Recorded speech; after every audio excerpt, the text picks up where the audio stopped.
शापित नर्तकी और राजा की अंतिम रात।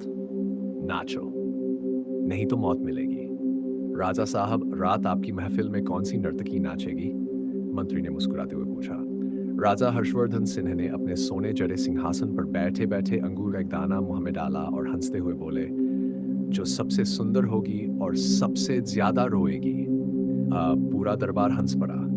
ये वही राज्य था जहां नाचने गाने वाली नर्तकियों का जीवन केवल राजा और दरबारियों के मनोरंजन के लिए था। शादीशुदा स्त्रियों को पर्दे में रखा जाता था, लेकिन नर्तकियों को हर रात राजा के मनोरंजन का साधन बनना पड़ता था।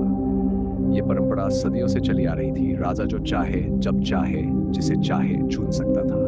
लेकिन उस रात कुछ अलग होने वाला था। नर्तकी, और आज रात उसे पहली बार राजा के सामने नाचना था।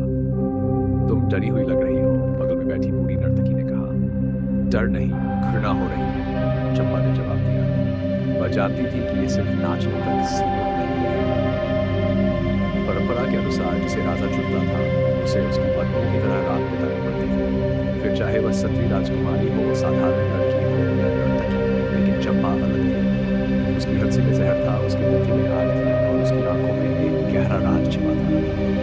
राजा के सिंहासन का अंतिम दिन था। दरबार भव्य था, रोशनी से जगमगाता कलश, सोने चांदी के दीप सुगंधित थे और राजा की आंखों में वही वहशी चमक। चंपा को दरबार के बीचों बीच बुलाया गया। राजा की पसंद पर प्रश्न नहीं उठाए जाते, महामंत्री ने गरजते हुए घोषणा की, लेकिन चंपा ने सिर्फ मुस्कुराकर घूंघट बांध दिए। नृत्य शुरू हुआ। उसकी हर हरकत में एक अजीब सी मादकता थी, एक रहस्य था। राजा मंत्रमुग्ध हो गया, लेकिन तभी कुछ अलग हुआ। चंपा हंस पड़ी। राजा का चेहरा गुस्से से लाल हो गया। तू हंस रही है? राजा के दरबार में क्या तुझे सिखाया नहीं गया कि राजा की इच्छाओं को पूर्ण करने के लिए चुनी गई स्त्रियां कभी हंसती नहीं?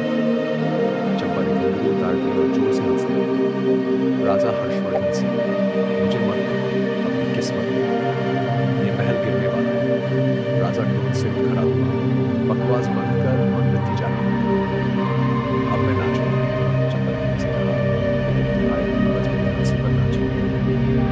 राजा का अभिशाप। राजा ने तलवार खींची, लेकिन उसके उठाते ही चारों ओर से तेज आंधी चलने लगी।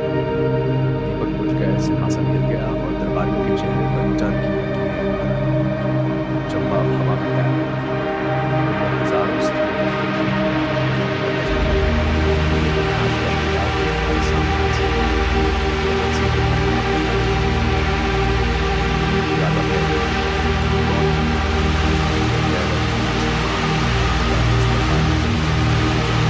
मैं वही हूँ जिसके बाद मैं वही हूँ जिसका जन्म और मैं वही हूँ जो आज से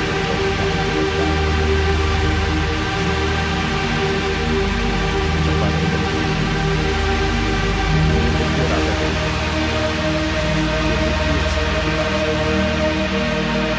राजा ने तलवार चलाई, लेकिन जैसे ही उसने वार किया, पूरा महल एक जोरदार धमाके के साथ ध्वस्त हो गया। अगले दिन सुबह राजा का शव महल के खंडहरों में पड़ा था, लेकिन चंपा का कोई निशान नहीं मिला। क्या यह सच था या सिर्फ एक कहानी? आज भी उस राजे के खंडहरों में अजीब सी हंसी सुनाई देती है। जब हवा चलती है तो लगता है कोई घुंघरू बजा रहा हो।